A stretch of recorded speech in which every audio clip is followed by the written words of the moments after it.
नमस्कार, फर्स्ट बिहार झारखंड में आपका स्वागत है। मैं राहुल ओझा आपके साथ। बिहार में आज से लॉकडाउन खत्म हो गया है। कई जो बंदिशें बिहार के ऊपर थी वो बंदिशें अब खत्म हो गई है। साथ ही साथ जो केंद्र सरकार की तरफ से गाइडलाइन जारी किया गया है उसमें अपने तरफ से जो राज्य सरकारें हैं वो लॉकडाउन जो है वो नहीं लगा सकती है। अगर वो कोई भी पाबंदी लगाती है तो उन्हें केंद्र सरकार से जो आदेश है वो लेना होगा।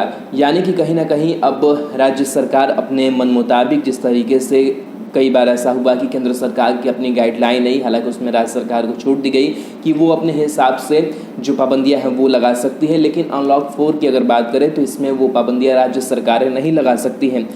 गृह विभाग के अपर मुख्य सचिव हैं आमिर सुबहानी, उन्होंने अपना बयान दिया है और उन्होंने कहा है कि ज्यों का त्यों, यानी कि जो अनलॉक 4 की गाइडलाइन जारी की गई है केंद्र सरकार की तरफ से, वो गाइडलाइन जो है वो बिहार में जारी रहेगी। यानी कि लॉकडाउन जो है वो आज से ख़त्म हो चुका है। अगर सड़कों की बात करें तो सड़कों पर जो गाड़ियों की आवाजाही है वो धड़ल्ले से हो रही है। साथ ही साथ कोई भी कहीं भी जा सकता है, उसके लिए अब कोई भी पास की ज़रूरत नहीं होगी।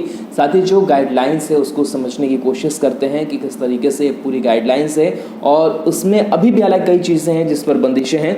तो आपको बता दें कि बिहार की अगर बात करें तो रोज़ 2000 मरीज जो हैं वो कोरोना को मात देकर ठीक भी हो रहे हैं, और आज से जो है वो लॉकडाउन जो है वो ख़त्म हो चुका है बिहार में। बिहार सरकार की ओर से लागू लॉकडाउन जो है वो रविवार रात तक ही था, यानी कि सोमवार, यानी कि आज से बिहार में बंदिशें खत्म हो गई हैं। बिहार के गृह विभाग के अपर मुख्य सचिव आमिर सुबहानी ने कहा कि 29 अगस्त को केंद्र सरकार ने अनलॉक 4 की जो गाइडलाइन जारी की है उसे ही बिहार में लागू किया जाएगा।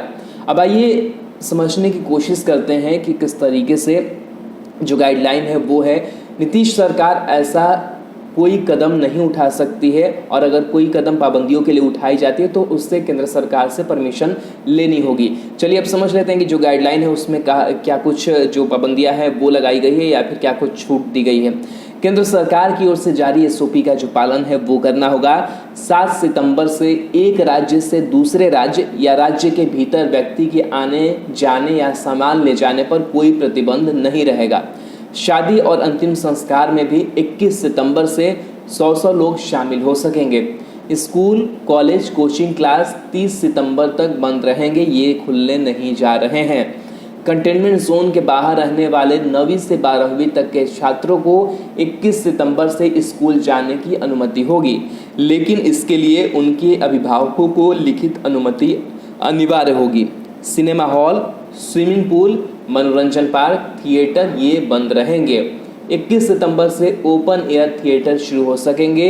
साथ ही 21 सितंबर से 100 लोगों की मौजूदगी में सामाजिक, अकादमिक, स्पोर्ट्स, मनोरंजन, सांस्कृतिक, धार्मिक, राजनीतिक कार्यक्रम हो सकेंगे। इसमें social distancing, mask, thermal scanning और सैनिटाइजर का उपयोग अनिवार्य होगा। ऑनलाइन या डिस्टेंस एजुकेशन की अनुमति रहेगी।